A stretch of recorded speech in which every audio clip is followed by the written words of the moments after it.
역사상 가장 개인적이면서도 심오한 시로 꼽히는 작품이 있습니다. 바로 시편 139편인데요. 오늘 이 시간에는 초기 기독교 사상가들이 이 시에 담긴 신, 인간, 그리고 존재에 대한 깊은 질문들을 어떻게 이해했는지 같이 한번 깊이 파고 들어가 보겠습니다. 여러분 혹시 그런 경험 있으세요? 누군가에게 나의 모든 것이 정말 남김없이 다 알려져 있다고 느껴본 적 말이에요. 바로 이 질문이 오늘 우리가 살펴볼 시편 139편의 핵심으로 우리를 곧장 안내합니다. 주님, 당신께서는 저를 살펴보시어 아십니다. 시편은 바로 이 한 문장으로 시작합니다. 굉장히 개인적이고 또 깊이가 있죠. 바로 이 한 문장이 앞으로 펼쳐질 모든 이야기의 분위기를 딱 잡아주는 겁니다. 시인이 지금 신과 아주 내밀한 대화를 시작하고 있는 거죠. 자, 그럼 시편의 첫 번째 주요 주제로 들어가 볼까요? 그건 바로 한 개인에 대해 모든 것을 아주 속속들이 알고 계시는 하나님에 대한 이야기입니다. 1절부터 6절을 보면 시인은 하나님이 모든 걸 알고 계신다고 노래해요. 우리가 언제 앉고 언제 일어서는지 같은 사소한 행동부터 마음속 가장 깊은 생각, 심지어 우리가 입 밖으로 내뱉기도 전의 말까지도요. 멀리서도 우리의 생각을 다 꿰뚫어 보신다는 거죠. 신학에서는 이걸 좀 어려운 말로 신적 전지라고 부릅니다.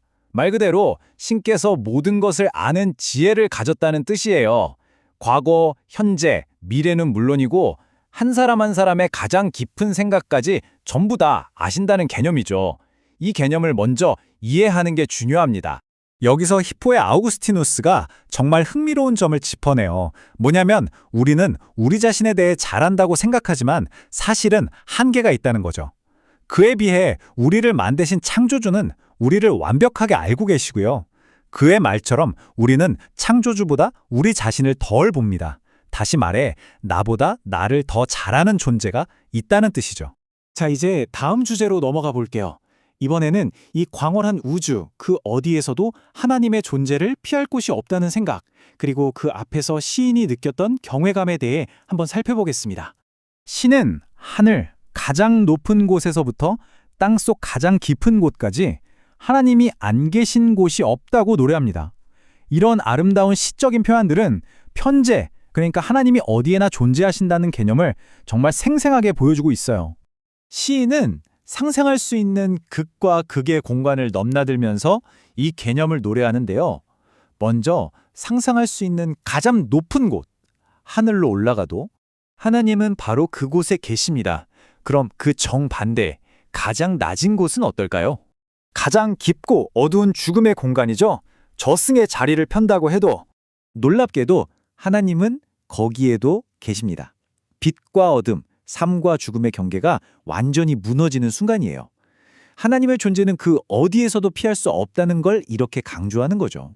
알렉산드리아의 클레멘스는 이 피할 수 없는 하나님의 존재를 위협이 아니라 오히려 초대로 해석했어요. 이게 참 역설적인 통찰이죠.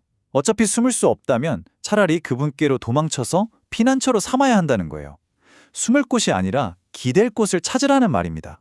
자, 지금까지는 세상 어디에나 계시는 하나님을 봤다면 이제 시선이 바깥에서 안으로, 바로 우리 자신의 가장 깊은 곳으로 향합니다. 우리를 만드신 창조주 하나님에 대한 이야기죠. 여기서 시인이 정말 강력하면서도 아름다운 이미지를 사용하는데요. 바로 어머니 뱃속에서 자신이 마치 정교한 자수처럼 엮어졌다는 표현이에요. 이 표현 정말 놀랍지 않나요? 자신이 만들어지는 그 복잡하고 신비로운 과정에 그저 경탄하고 있는 겁니다. 초기 사상가들은 여기서 두 가지 측면을 다 봤어요. 가령 바실리우스 같은 사람은 우리 몸의 구조, 즉 눈에 보이는 세계 속에서 신의 예술성을 발견했고요. 반면 아우구스티누스는 보이지 않는 영혼의 신비함 속에서 하나님의 경이로움을 찾아냈죠.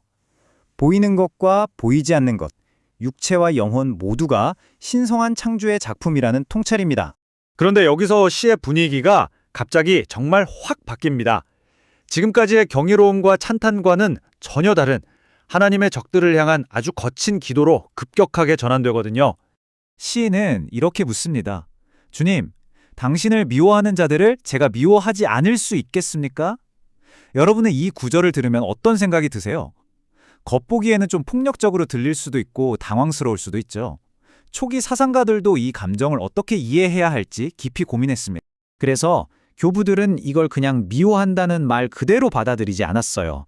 그들은 여기서 더 깊은 의미를 찾아냈죠. 예를 들면 이건 개인적인 복수심이 아니라 저는 하나님 편에 서겠습니다라는 충성의 맹세라는 해석이 있고요. 또 세상의 정의가 실현되기를 바라는 열렬한 기도이거나 하나님에 대한 불타는 열정의 표현으로 보기도 했습니다. 카이세레아의 바실리우스가 이 문제에 대해 아주 명쾌한 해석을 내놓습니다. 그의 설명의 핵심은 사람 자체를 미워하는 것과 그 사람 안에 있는 악, 즉 하나님을 등지는 그 마음을 미워하는 것은 다르다는 거예요. 이 구분이 원수를 사랑하라는 가르침과 시편의 이 거친 구절 사이의 긴장을 풀어주는 아주 중요한 열쇠가 되었습니다. 자, 이 모든 이야기를 듣고 나니 결국 다시 처음의 질문으로 돌아오게 됩니다. 만약 여러분이 정말로 완벽하게 알려진 존재이고 절대로 혼자가 아니라는 사실을 깨닫는다면 여러분의 삶에서 무엇이 달라질까요? 수천 년 전의 이 고대시가 오늘 우리에게 던지는 깊은 울림입니다.